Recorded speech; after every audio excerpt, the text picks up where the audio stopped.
भारत के राष्ट्रीय गीत वंदे मातरम के 150 वर्ष पूर्ण होने के अवसर पर उत्तराखंड विश्वविद्यालय हल्द्वानी में कार्यक्रम आयोजित किए गए। आज इसका तृतीय चरण आयोजित हुआ। इसके चलते सामूहिक वंदे मातरम गान के बाद विश्वविद्यालय के योग विभाग द्वारा शिक्षार्थियों के लिए एक सामान्य ज्ञान प्रतियोगिता का भी आयोजन किया गया। इसमें बहुत से शिक्षार्थियों ने भाग लिया और उन्हीं में से एक हमारे साथ अभी हैं और आप हैं शैली श्रीवास्तव। आप योग विभाग से जुड़ी हुई हैं। आप शैली अपने बारे में बताइए कि आप कौन से ईयर की स्टूडेंट हैं?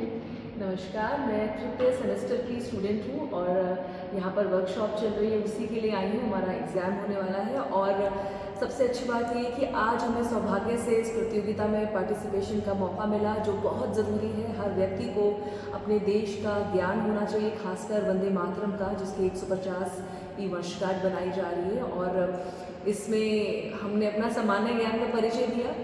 हमको एक दिन पहले बताया गया था कि एग्ज़ाम होगा, उसके लिए हमने पढ़ाई भी की बकायदा। बहुत सारी चीज़ें हमें मालूम नहीं थी और इसके ज़रिए हमने पढ़ाई की, मालूम किया। सभी को ये ज्ञान होना बहुत ज़रूरी है हमारे देश का। तो कैसा गया आपका ये सामान्य ज्ञान का पेपर? मेरा अच्छा गया, मैं पढ़कर आई थी और मैं हमेशा से ये बोलूँगी कि इस तरह की जो प्रतियोगिताएं हमेशा होती रहनी चाहिए। विभाग ने बहुत अच्छा किया और मेरा सौभाग्य है कि इस वक्त मैं इसमें पार्टिसिपेट कर सकी। बहुत छोटे छोटे आसान सवाल थे जिनका लोगों को पता ही नहीं होता है, वंदे मातरम का मीनिंग नहीं पता होता। बिल्कुल। इन्हीं सवालों को हमने देखा और बहुत मज़ा आया। जी, तो ये तो बात हुई आज के सामान्य ज्ञान पेपर की, उस एग्ज़ाम की।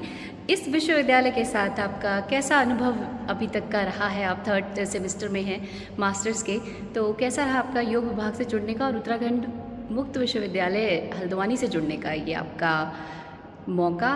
मेरा बहुत सौभाग्य है कि मैं यहाँ पर आई और मुझे यहाँ एडमिशन मिला और मैं यहाँ से पढ़ाई कर रही हूँ, क्योंकि पढ़ाई और जो हमारे जो शिक्षकगण हैं, हमारे गुरुजी हैं, सभी बहुत मेहनती हैं। बहुत स्टूडेंट्स में बहुत काम करते हैं, क्योंकि हम लोग सब दूर दूर से आते हैं। मैं नोएडा में रहती हूँ और यहाँ पर जब भी वर्कशॉप्स होती हैं उसमें हमारी अटेंडेंस कंपल्सरी है, तो कंपल्सरी, लेकिन मैं हमेशा चाहती हूँ कि ये और ज़्यादा इनको बढ़ाया जाए। हालांकि बहुत मुश्किल शेड्यूल होता है हम लोगों को इतना दूर ट्रैवल करके आना, बट इतना ज्ञानवर्धन होता है। मैं योग सिखाती नहीं हूँ, लेकिन यहाँ जब भी आती हूँ हमेशा बहुत कुछ नया सीख कर जाती हूँ। ऐसा लगता है कि ये तो मुझे पता ही नहीं था, क्योंकि जो हमारे गुरुगण हैं, शिक्षक हैं, वो हमें बहुत नया नया चीज़ें सिखाते हैं। हर बार कुछ ना कुछ नया और कुछ अद्भुत या अनोखा सीख कर जाती हूँ। जी, तो इसी तरह से आप नया और अद्भुत सीखते रहिए। हमसे आपने बात की, हमें समय दिया, उसके लिए आपका बहुत बहुत धन्यवाद।